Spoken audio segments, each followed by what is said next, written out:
नमस्कार, देवभूमि समाचार में आपका स्वागत है। आपके साथ मैं रीना झावालियान। खबरों का रुख करेंगे, लेकिन उससे पहले एक नजर डालते हैं इस वक्त की हेडलाइंस पर।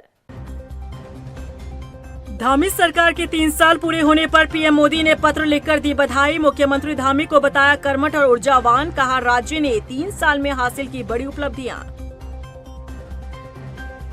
उत्तराखंड के 4 जिलों में 15 जगहों की बदली पहचान। सीएम धामी ने की 15 जगहों के नाम बदलने की घोषणा। हरिद्वार, देहरादून, नैनीताल, उधम सिंह नगर में बदले जाएंगे नाम।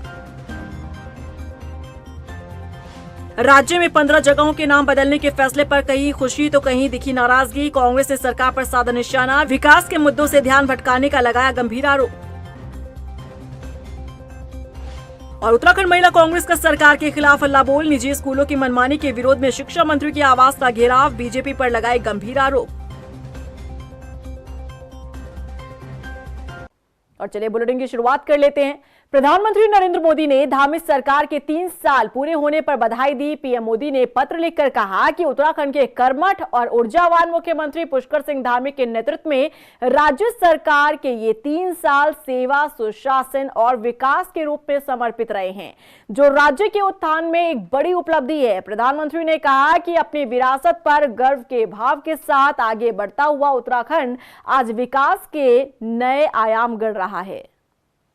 अब उत्तराखंड में भी जगहों के नाम बदलने की परंपरा शुरू हो चली है। प्रदेश के 4 जिलों के 15 स्थानों के जगह के नाम को बदलने की घोषणा सीएम धामी ने कर दी है, जिस पर विपक्ष ने निशाना साधा है। कांग्रेस इसे असल मुद्दों से ध्यान भटकाने की कोशिश बता रही है। देखिए रिपोर्ट। उत्तराखंड में बदले 15 जगहों के नाम। 4 जिलों के कई स्थानों को मिली नई पहचान। सीएम धामी ने की घोषणा, कांग्रेस ने साधा निशाना। उत्तर प्रदेश की तर्ज पर अब उत्तराखंड में भी जगहों के नाम बदलने की परंपरा शुरू हो चली है। सीएम धामी ने प्रदेश के 4 जिलों के 15 स्थानों के नाम बदलने की घोषणा कर डाली है। जिन जगहों के नामों को बदला गया है वो हरिद्वार, देहरादून, नैनीताल और उधम सिंह नगर जनपदों में मौजूद है। धामी सरकार का कहना है कि जनता ऐसा चाहती थी और उनकी भावना थी कि इन नामों को बदल दिया जाना चाहिए। सरकार का कहना है कि सांस्कृतिक विरासत को ध्यान में रखकर ही नाम बदले गए हैं कि जन भावनाओं के अनुरूप, जन अपेक्षाओं के अनुरूप, वहाँ की संस्कृति के अनुरूप और देवभूमि के मूल स्वभाव के साथ उन स्थानों के नाम रखे जाएं और जो देवभूमि का मूल स्वरूप है उसके प्रति लोगों की आस्था बढ़े, श्रद्धा बढ़े। उन क्षेत्रों के प्रति जहाँ के नाम बदलने की घोषणा की गई है। 4 जिलों के वो कौन से स्थान हैं जिनके नामों में परिवर्तन लाया गया है, आपको बताते हैं। हरिद्वार, देहरादून, नैनीताल, उधम सिंह नगर में बदले गए हैं नाम। भगवानपुर ब्लॉक के औरंगजेब का नाम बदलकर शिवाजी नगर कर दिया गया है। बहादुराबाद ब्लॉक के गाजीवाली का नाम आर्य नगर, चांदपुर का नाम ज्योतिबा फूले नगर, नारसन ब्लॉक के मोहम्मदपुर जट का नाम मोहनपुर जट, खानपुर कुर्सली का नाम अम्बेडकर नगर, खानपुर ब्लॉक के इंद्रेशपुर का नाम नंदपुर, खानपुर का नाम कृष्णपुर, अकबरपुर फाजलपुर का नाम विजयनगर किया गया है। देहरादून नगर निगम के मियावाला का नाम रामजीवाला, विकास नगर ब्लॉक का पीरवाला का नाम केसरी नगर, चांदपुर खुर्द का नाम पृथ्वीराज नगर, सहसपुर ब्लॉक के अब्दुल्लापुर का नाम दक्ष नगर किया गया है। नैनीताल के नवाबी रोड का नाम अटल मार्ग, पंचक्की से ITI मार्ग का नाम हुआ गुरु गोवलकर मार्ग। उधम सिंह नगर में सुल्तानपुर पट्टी का नाम कौशल्यापुरी किया गया। इस फैसले के तहत सबसे ज्यादा नाम हरिद्वार जिले के हैं। यहाँ पूरे 10 जगहों के नामों को चेंज किया गया है। इसके बाद देहरादून में 4, नैनीताल में 2, जबकि उधम सिंह नगर जिले में 1 जगह के नाम को सरकार की तरफ से बदलने का ऐलान किया गया है। सरकार की इस घोषणा पर मुख्य विपक्षी दल कांग्रेस ने निशाना साधा है। कांग्रेस प्रदेश अध्यक्ष करण माहरा का कहना है कि असल मुद्दों से ध्यान भटकाने की ये कोशिश है। देखिए, उससे ध्यान भटकाने भी, और जो उनका एक सेट एजेंडा है हिंदू मुसलमान नैरेटिव सेट करना, उसका एक पार्ट B, C, D में से कुछ आ सकता है। वैसे ये सरकार का विशेषाधिकार है, वो नाम रखे बदले, लेकिन अफसोस इस बात का, इस पूरी लिस्ट को मैं गौर से देख रहा था, किसी भी उत्तराखंडी का नाम नहीं है। कि बीजेपी एक एजेंडे को लेकर चल रही है, क्योंकि काम वो नहीं करते, अपराध वो नहीं रोकते, ना ही वो लोगों की नौकरियों का इंतज़ाम करते हैं, ना ही राज्य को बढ़ाने की उनकी कोई स्पष्ट नीति है। उनके पास एक ही एजेंडा है हिंदू मुसलमान का, और वो उस एजेंडे को फिक्स करने के लिए कभी लैंड जिहाद, कभी थूक जिहाद, कभी नाम बदलना, कभी कुछ करना, यही सब कर रहे हैं। और ये ज़्यादा दिन चलने वाली चीज़ें नहीं है। बता दें कि केंद्र में मोदी सरकार के सत्तासीन होने के बाद से कई राज्यों की जगहों के नाम पर बदलाव किया गया। अधिकतर बदलाव उत्तर प्रदेश में देखने को मिला। यूपी सरकार ने प्रदेश के कई जगहों के नामों में परिवर्तन किया और अब उत्तराखंड की धामिश सरकार भी इसी राह पर चल पड़ी है। हालांकि किसी भी जगह का नाम बदलना इतना आसान नहीं होता, इसमें करोड़ों का खर्च आता है। किसी शहर या जगह का नाम बदला जाता है तो उसमें बड़ा खर्च होता है। जानकारी के मुताबिक औसतन एक शहर का नाम बदलने में 300 करोड़ रुपए तक खर्च आता है। अगर शहर बड़ा है तो ये राशि 1000 करोड़ तक पहुंच जाती है। शहर के नए नाम के साथ ही वहां पर स्थित हर आधिकारिक स्थानों के नामों में बदलाव किया जाता है। शहर का नाम बदलने के साथ ही सभी रेलवे स्टेशन और कार्यालयों के बाहर लगे बोर्ड भी बदल दिए जाते हैं। इन स्टेशन और कार्यालय पर नए नाम के बोर्ड लगाए जाते हैं। अब सवाल तो ये भी खड़ा होता है कि क्या जगह का नाम बदलने से क्या उस जगह की तस्वीर और तकदीर बदल जाएगी। उत्तराखंड की धामिश सरकार ने 1 दर्जन से अधिक जगहों के नाम बदल दिए हैं। देहरादून से लेकर नैनीताल, उधम सिंह नगर तक के कई स्थानों के नाम बदले गए हैं। सरकार ने कहा है कि ऐसा जनता की मांग पर किया गया है। सरकार ने आमतौर पर ऐसे स्थानों के नाम बदले हैं जो मुस्लिमों के नामों से जुड़े हुए थे। ऐसी एक जगह है देहरादून का मियांवाला। मियांवाला अब रामजी वाला के नाम से पहचाना जाएगा। लेकिन क्या वाकई में मियांवाला का नाम किसी मुस्लिम से जुड़े होने की कहानी कह रहा था? देखिए हमारे सहयोगी आशीष तिवारी की रिपोर्ट। यूपी के बाद अब उत्तराखंड में भी जगहों के नाम बदलने का सिलसिला शुरू हो गया है। उत्तराखंड की पुष्कर सिंह धामिश सरकार ने एक झटके में कई स्थानों के नाम बदल दिए हैं। धामिश सरकार का ये कदम उनकी हिंदुत्व वाली छवि के मुताबिक देखा जा रहा है। देहरादून में भी धामिश सरकार ने मियांवाला नाम के इलाके का नाम बदलकर रामजी वाला कर दिया है। सामान्य तौर पर सुनने में लगता है कि मियांवाला में या तो मुस्लिम रहते होंगे या फिर मुस्लिमों ने इसका नाम रखा होगा। हालांकि आपको ये जानकर हैरानी होगी कि देहरादून के मियांवाला का नाम इस इलाके में रहने वाले रांगड़ राजपूतों के नाम पर पड़ा है। इलाके में कई पीढ़ियों से रहने वाले वीरेंद्र सिंह चौहान बताते हैं कि अंग्रेजों के दौर में इस गांव में बड़ी संख्या में रांगड़ लोगों की आमद हुई थी। उन्हें लोग मियाँ जी भी कहते थे और यही वजह है कि इस इलाके को मियांवाला कहा जाने लगा। ये 150 साल से ज़्यादा पुराना ये गांव बसा हुआ है और ये बसाया गया था उस टाइम पे। तो इसमें सब जो है कोई ज़मीनें उस टाइम के लोगों की ज़मीनें कोई भी रजिस्टर्ड नहीं होती, वो अलॉटेड होती थी। और अलॉटेड का मतलब ये है कि उतना अमाउंट उन्होंने फिक्स कर दिया, ये ज़मीन आपकी। अंग्रेजों को उसी टाइम का जो डिपार्टमेंट था ना, जो तहसीलों का डिपार्टमेंट, तहसील से ही होता ना ये, तो तहसील या SDM उससे कनेक्टेड होता है। तो उनके द्वारा अलॉटेड ज़मीनें थी। इस तरह से जो गांव के लोग गांव जो बसाया जाता है ये।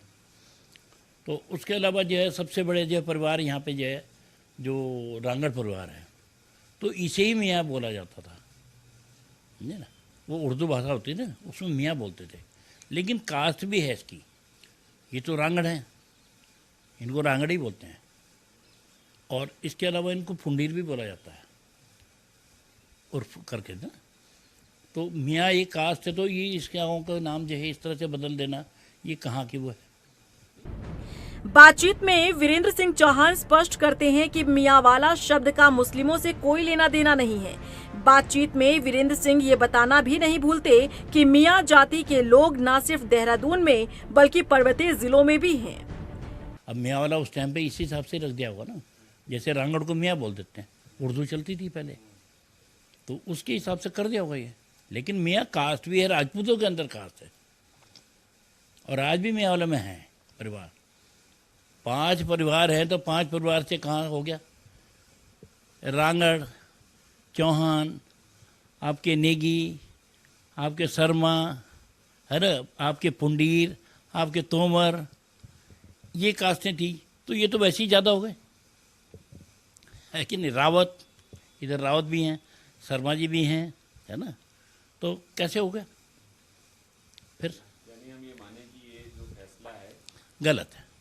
भले ही मियांवाला का नाम ना तो मुस्लिमों के ऊपर पड़ा हो और ना ही फिलहाल औरंगजेबपुर में औरंगजेब रहता हो, लेकिन सरकार के नाम बदलने की इस कवायद के बाद कुछ लोग अपने तरीके से जश्न मना रहे हैं और सरकार इस बात को लेकर खुश है कि उसने मसलों की राजनीति को नामों की राजनीति की ओर मोड़ दिया है।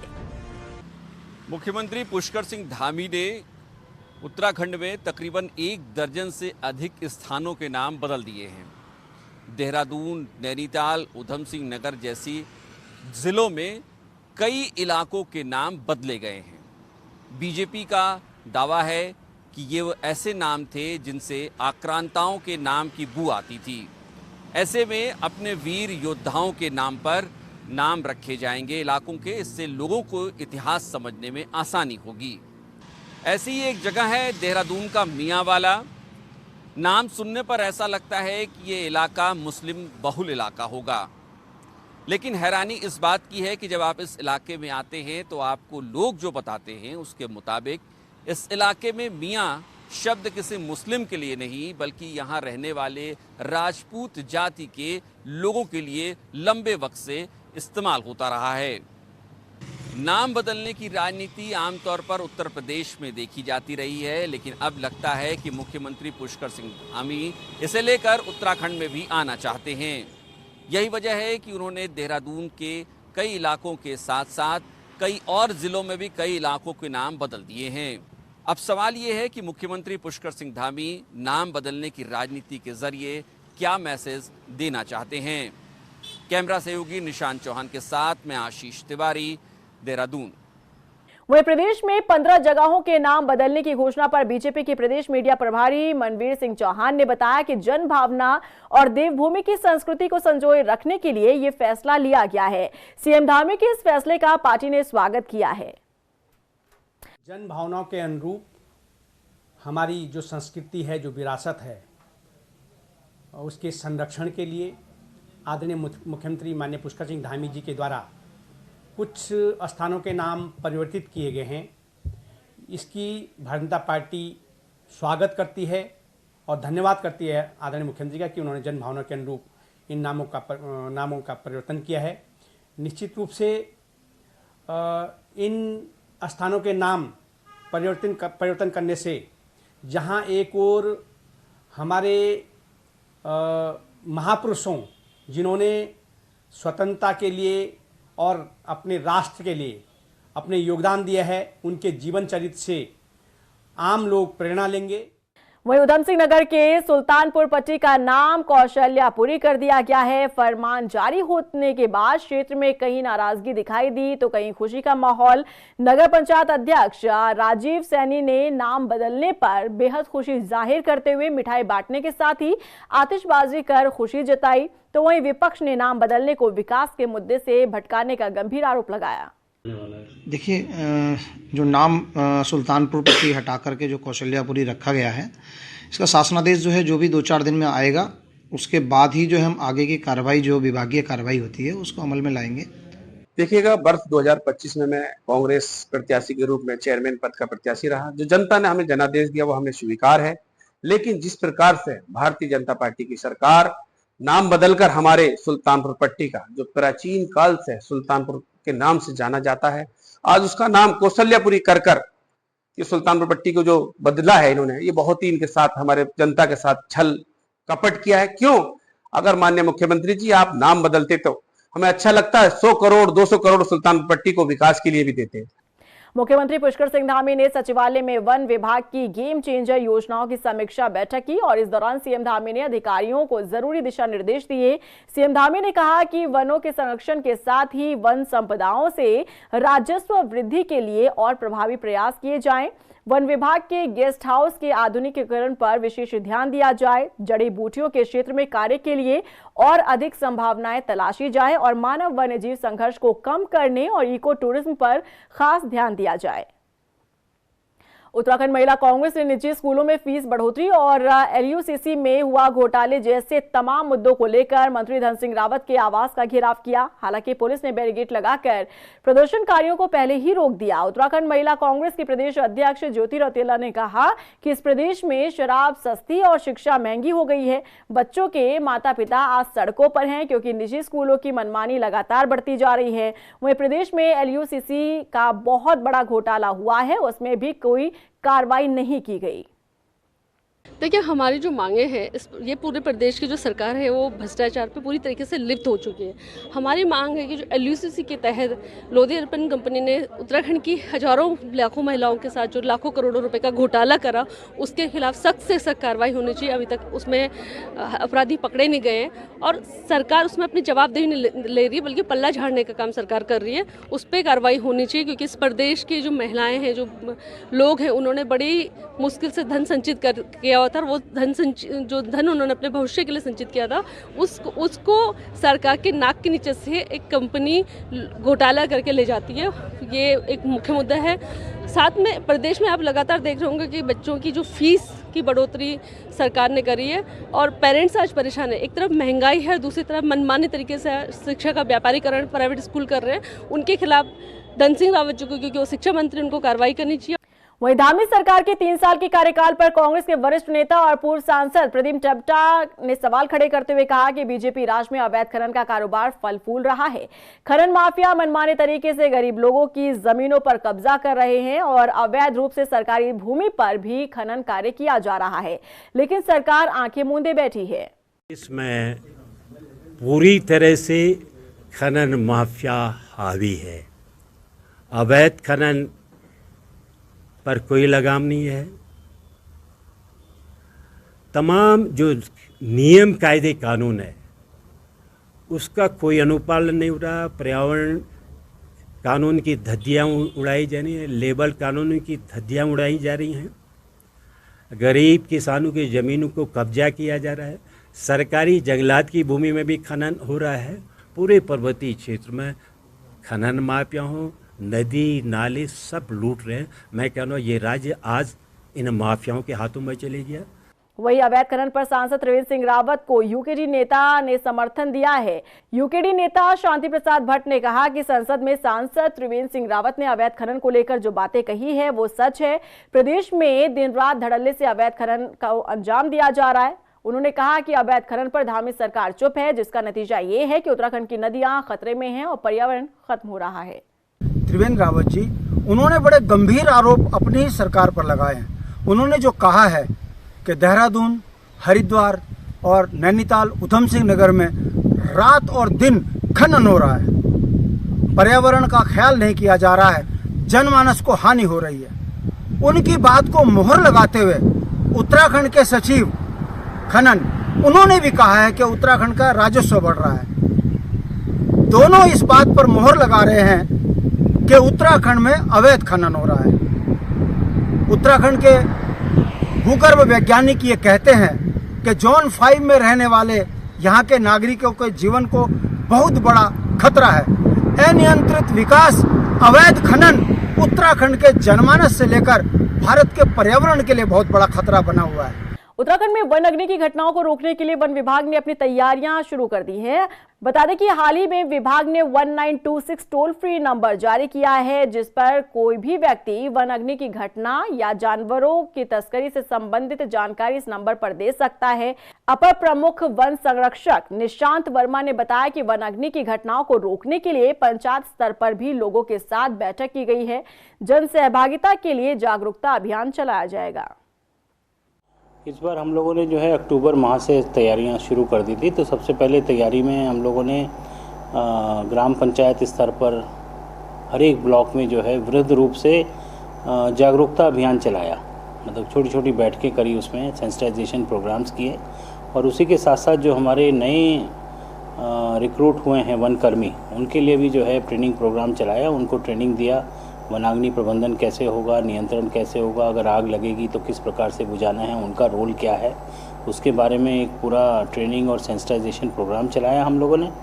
और साथ ही साथ जिलों में जो हमारे जिलाधिकारी महोदय जो है उसके जिला स्तरीय वनाग्नि प्रबंधन समिति के अध्यक्ष हैं, तो हर एक ज़िले ने अपना प्लान बनाया और उस प्लान को अनुमोदित हुआ और वो प्लान हम लोग के पास आया। उसमें सभी चीज़ें, मतलब प्रिपरेटरी एक्टिविटीज़ भी और ड्यूरिंग फायर सीज़न क्या क्या कार्रवाई रहेगी, कितने फायर वॉचेस रहेंगे, कितने क्रूज स्टेशन रहेंगे, उस सब की जो है एक पूरी प्लानिंग करके जो है वो जिला स्तरीय प्लान बनाए गए हैं।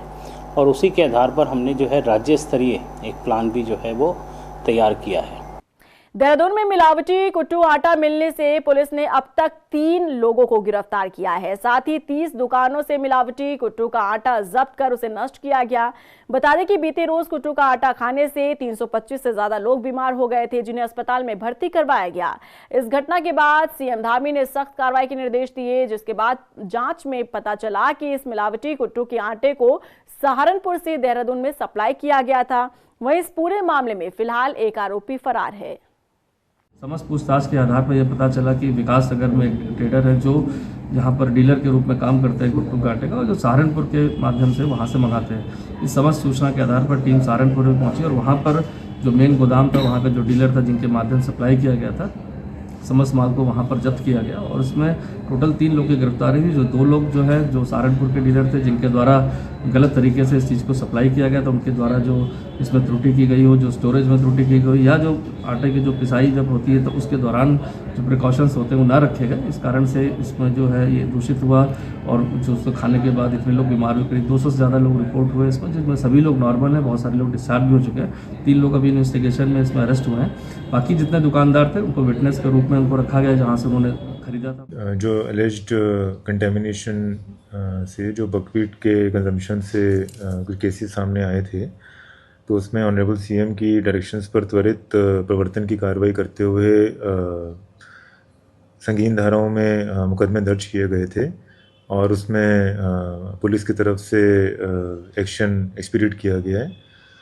जो हमारा कंटेमिनेटेड स्टॉक था उसको सीज भी किया गया है और जो रिटेलर्स और वेयर हाउसेस थे उनको सील कर दिया गया है।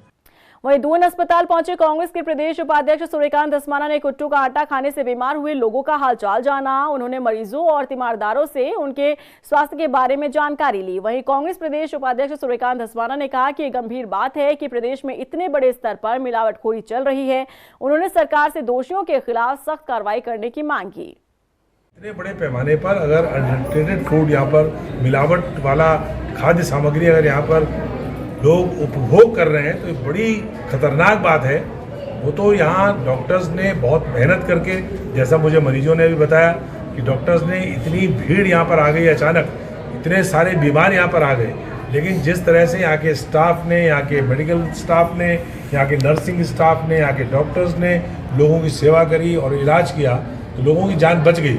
लेकिन ये बड़ी खतरे की घंटी है और राज्य की सरकार को, हमारे फूड डिपार्टमेंट को बहुत ज़्यादा सजग होना चाहिए और मिलावटखोर लोगों के खिलाफ सख्त से सख्त कार्रवाई होनी चाहिए। उत्तराखंड में 30 अप्रैल से शुरू होने जा रही चारधाम यात्रा को लेकर परिवहन विभाग ने अपनी तैयारियां तेज कर दी है। यात्रा मार्ग पर इस बार परिवहन निगम की 125 बसें चलेंगी। वहीं दूसरी ओर ट्रैफिक व्यवस्थाओं को दुरुस्त करने के साथ ही सभी वाहन जो भी चारधाम यात्रा रूट पर संचालित होंगे, उन सभी वाहनों की व्यवस्थाओं की जिम्मेदारी भी परिवहन निगम पर है। आगामी चारधाम यात्रा को देखते हुए जो उत्तराखंड परिवहन निगम की तैयारियां पूरी हैं। हम लोग हमेशा की तरह हमारी बसें इस रूट्स पे चलेगी और इस बार हम लोग 125 बसें इस रूट पे लगाएंगे और इसके अलावा अगर विभाग को भी या कभी ऐसी ज़रूरत पड़ी कि जो यात्री कहीं पे भी स्ट्रैंडेड रहते हैं तो उसमें भी हम लोग परिवहन विभाग को भी बसें उपलब्ध कराएंगे। और इसमें जो निगम की तरफ से और रूट्स और जो अतिरिक्त मैन पावर की जो ज़रूरत पड़ती है, जैसे कि बीच में ऋषिकेश डिपो है, हरिद्वार डिपो है या श्रीनगर डिपो है, यहाँ पे अतिरिक्त मैन पावर भी उपलब्ध कराएंगे और साथ ही साथ जो बसों के लिए कलपुर्जों की ज़रूरत पड़ती है, उपकरणों की ज़रूरत पड़ती है और आवश्यक सामग्री की जरूरत पड़ेगी, वो भी हम लोग पर्याप्त मात्रा में इस जगह पे उपलब्ध कराएंगे। वहीं चंपावत में पुरानी पेंशन बहाली की मांग को लेकर शिक्षक कर्मचारियों ने काला फीता बांधकर विरोध दर्ज कराया। इसके साथ ही अपनी मांगों को लेकर जिला अधिकारी के माध्यम से सीएम धामी के नाम ज्ञापन सौंपा। इसके साथ ही बताया कि 10 अप्रैल को गैरसैंण में प्रदेश के हजारों शिक्षक कर्मचारी आक्रोश रैली निकालेंगे। इसके साथ ही 1 मई को दिल्ली के जंतर मंतर पर देश के लाखों शिक्षक और कर्मचारी पुरानी पेंशन बहाली के लिए धरना प्रदर्शन करेंगे। आज ओपीएस बहाल करने के लिए देश भर में एनएमओपीएस के नेतृत्व में काला दिवस के रूप में मनाया जा रहा है। सारे कर्मचारी अपने बाहों में काली पट्टी बांध रहे हैं और हम इस एनपीएस का और उसके साथ साथ यूपीएस का पूरा विरोध करते हैं और हमारी सरकार से मांग है कि वो बहुत जल्दी ओपीएस ओल्ड पेंशन को लागू करें। अल्मोड़ा पहुंचे उत्तराखंड विज्ञान एवं प्रौद्योगिकी परिषद के महानिदेशक डॉक्टर दुर्गेश पंत ने केंद्र के वैज्ञानिकों और अधिकारियों के साथ मानसखंड सेंटर की गतिविधियों को लेकर बैठक की। उन्होंने कहा कि पिछले एक साल में कुमाऊं क्षेत्र के अलग अलग स्कूलों के 16,000 से ज्यादा छात्रों और शोधकर्ताओं ने इसका अवलोकन किया है। साथ ही उन्होंने कहा कि प्रदेश में साइंस सिटी के अलावा 10 जनपदों में साइंस केंद्र विकसित किए जा रहे हैं। महत्वपूर्ण एक पर्वतीय क्षेत्र में और अल्मोड़ा जैसे ऐतिहासिक नगर में स्थापित हुआ साइंस सेंटर है। अभी इसमें बाहर में जो ओपन हमारा साइंस पार्क है वो भी माननीय मुख्यमंत्री जी के द्वारा उसको भी लोकार्पण उसका हुआ है। ऐसी जो हमारा बायो पार्क है, बायोडाइवर्सिटी पार्क है, वो भी प्रारंभ हो रहा है। तो बहुत ही सुंदर ये एक साइंस सेंटर है जो विद्यार्थियों के लिए, रिसर्चर्स के लिए ये अपने आप में बहुत बड़ा जो साइंस का इकोसिस्टम है उसको विकसित करने में सहायक सिद्ध हो रहा है। 16,000 गत वर्ष इसका यहाँ उद्घाटन हुआ था। 16,000 इसमें अभी तक छात्र छात्राएं विजिटर्स आ चुके हैं। रुद्रपुर के मुख्य बाजार स्थित गुरुद्वारे में हुए अग्निकांड का महापौर विकास शर्मा ने जायजा लिया और नुकसान की जानकारी ली। उन्होंने कहा कि गुरुद्वारा को जो नुकसान पहुंचा है उसकी भरपाई नगर निगम करेगा। बता दें कि रविवार देर शाम शॉर्ट सर्किट की वजह से गुरुद्वारे में लगी आग से काफी नुकसान हुआ था। वो कहीं हीट हो गया और शॉर्ट सर्किट हो गया, उससे नीचे गिर गई तो पन्नी को आग लग गई, उसके बाद चद्दर को आग लगी होगी और ये सारा कांड हो गया। और ये 1952 का गुरुद्वारा है। पहले यहाँ झोपड़ी थी, फिर ये बिल्डिंग नीचे वाली बनी तो गुरुद्वारा नीचे था, उसके बाद ये ऊपर आया है जहाँ ऊपर हम लोग रहते हैं। और ये कल दुर्भाग्यपूर्ण घटना हुई, यहाँ एक शॉर्ट सर्किट हो गया और उसकी वजह से पूरा गुरुद्वारा जल गया है। और ख़ास करके जो हमारा यहाँ जो स्वरूप था वो गुरु साहब का बच गया है और उनमें किसी प्रकार की कोई नुकसान नहीं हुआ है। ये गुरु की कृपा है। और आपको तो पता ही है कि जैसे मैंने चुनाव से पहले भी घोषणा की थी, क्योंकि हम अध्यात्म से जुड़े लोग हैं, हमारी संस्कृति को अगर कोई बचाने का काम करते हैं तो हमारे मंदिर, हमारे गुरुद्वारे, हमारे मठ, हमारे कुटिया, आश्रम, ये हमारी संस्कृति को बचाते हैं। तो मैंने पहले भी कहा था इनको हम जीवित रखेंगे तो हमारी आने वाली पीढ़ी इनसे जुड़ी रहेगी और हमारी संस्कृति बची रहेगी। पौड़ी जिले की पुलिस ने वर्क फ्रॉम होम के नाम पर साइबर धोखाधड़ी करने वाले गिरोह के एक इनामी आरोपी को हरियाणा से गिरफ्तार किया है। बताया जा रहा है कि ठगों ने वर्क फ्रॉम होम में बोनस प्रॉफिट देने का लालच देकर 3,07,000 रुपए की साइबर धोखाधड़ी की थी।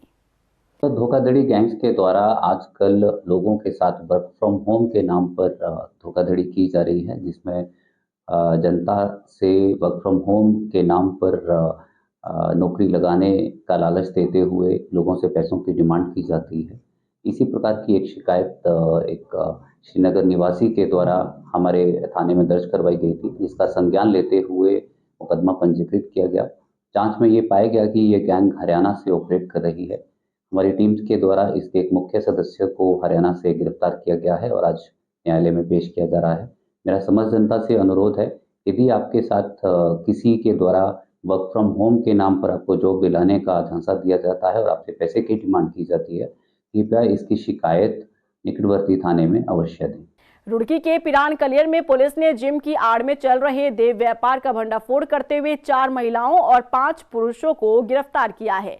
बताया जा रहा है कि हेल्थ क्लब की आड़ में यहां जिस्म फिरोशी का धंधा चलाया जा रहा था। वहीं इस छापेमारी के दौरान 2 आरोपी फरार हो गए, जिनकी तलाश जारी है। कलियर में काफ़ी समय से चल रही थी कि वहाँ कुछ घरों में, कुछ व्यावसायिक प्रतिष्ठानों में, व्यावसायिक प्रतिष्ठान किसी और चीज़ के नाम से चल रहे हैं और लेकिन वहाँ कुछ अवैध कृत्य किए जा रहे हैं। तो इस सूचना की पुष्टि के बाद हमारे एसओ जो वहाँ पर अभी हैं, उन्होंने जो हमारी एंटी ह्यूमन ट्रैफिकिंग की टीम होती है जो इसके लिए इंटाइटल है, घर में जाके दबिश कर सके, तो उसको बुलाया और उन्होंने उस जिम के अंदर रेड करी। तो वहाँ 9 लोग हमें स्पॉट पे मिले जो आपत्तिजनक स्थिति में थे, जिसमें 4 महिलाएं और 5 पुरुष हैं। उनके खिलाफ आगे लीगल कार्रवाई की जा रही है और जो जिम संचालक या जो उस प्रतिष्ठान का संचालक है उसके खिलाफ भी लीगल एक्शन लिया जाएगा। और इसी के साथ फिलहाल इस बुलेटिन में बस इतना ही, लेकिन चलते चलते एक नजर डालते इस वक्त की हेडलाइंस पर। धामी सरकार के 3 साल पूरे होने पर पीएम मोदी ने पत्र लिखकर दी बधाई। मुख्यमंत्री धामी को बताया कर्मठ और ऊर्जावान, कहा राज्य ने 3 साल में हासिल की बड़ी उपलब्धियां। उत्तराखंड के 4 जिलों में 15 जगहों की बदली पहचान। सीएम धामी ने की 15 जगहों के नाम बदलने की घोषणा। हरिद्वार, देहरादून, नैनीताल, उधम सिंह नगर में बदले जाएंगे नाम। राज्य में 15 जगहों के नाम बदलने के फैसले पर कहीं खुशी तो कहीं दिखी नाराजगी। कांग्रेस ने सरकार पर साधा निशाना। विकास के मुद्दों से ध्यान भटकाने का लगाया गंभीर आरोप। और उत्तराखंड महिला कांग्रेस का सरकार के खिलाफ हल्ला बोल। निजी स्कूलों की मनमानी के विरोध में शिक्षा मंत्री के आवास का घेराव। बीजेपी पर लगाए गंभीर आरोप।